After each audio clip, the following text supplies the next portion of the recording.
Indian Army came to the rescue of the stranded tourist. The Tri-Shakti Corps troops played a crucial role in rescuing the stranded tourists, comprising 216 men, 113 women and 54 children. The collaborative efforts between civil authorities and the military ensured the safety and well-being of the affected individuals during this challenging situation. I'm being joined by defense expert Major Mohammed Ali Shah. So what do you make of this heartwarming rescue operation that has taken place? Well, I commend the disaster management forces, which means disaster management forces is not only the NDRF, but the armed forces, the army, everyone who is involved, even civilians who are involved in the rescue operation. I think it's a great feat, and it's very, very unfortunate that that such a national calamity occurred and there was heavy loss, in fact. But yes, at the same time, I would say our rescue team sprung into action straight away and totally unmindful of their own personal safety, going beyond the call of duty. They have rescued so many people, so many personnel, and they have averted further loss of property damage to life. And, so I think it is, whenever a rescue operation takes place, it's very, very difficult because there is chaos, there is everyone's concern, what's going to happen, so-and-so is missing, what's going to happen, there is a toll that's coming in, there is stress, and working in those stress environment, in that, it is extremely, extremely difficult. So I really, really commend the people who have done great work over there, in fact, for that matter. In fact, Major Shah, the rescue operations that have taken place have also taken place in a rather difficult terrain and have involved a collaborative effort between the armed forces and the civilians.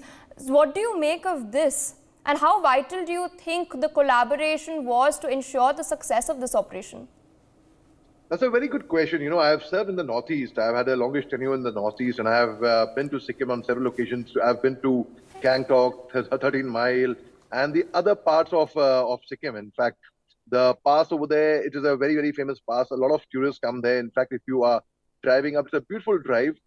The weather over there is very unpredictable. The weather changes very, very frequently, especially air traffic. If you're going by helicopter, suddenly you'll find there would be no visibility. So now when these civilians and the armed forces come together and they help out in aid and rescue operations, I think we have really I would say come of age. There was a time in the Northeast, like right now Manipur is in the news. So I'm talking about the year 2003 when the alleged rape case of Manorama Devi was on the boil, and there were protests against the Assam Rifles. I've served with the Assam Rifles, so I can tell you about this. So we didn't really receive much of civilian support. I'm talking about 2003. Later on we grew, and when people would see my platoon, my company fully armed with their ammunition, instead of feeling intimidated by us, no, which is right way, they would say, we now have the faith that the armed forces is here to protect us, and we have full faith in you all. And so I learned the dialect, the local languages, the entire tribal culture in Nagaland I'm talking about. So now I'm shifting further from east, coming slightly westwards towards Sikkim. The locals over there, we have very, very fine footballers like Baichung. I've had very, very dear friends of mine in college, in fact.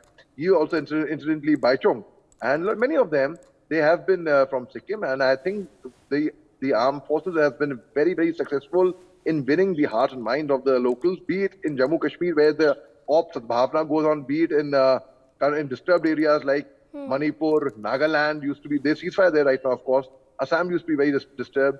Sikkim, thankfully, has been very, very peaceful, and when a calamity like this comes along, we are all standing together.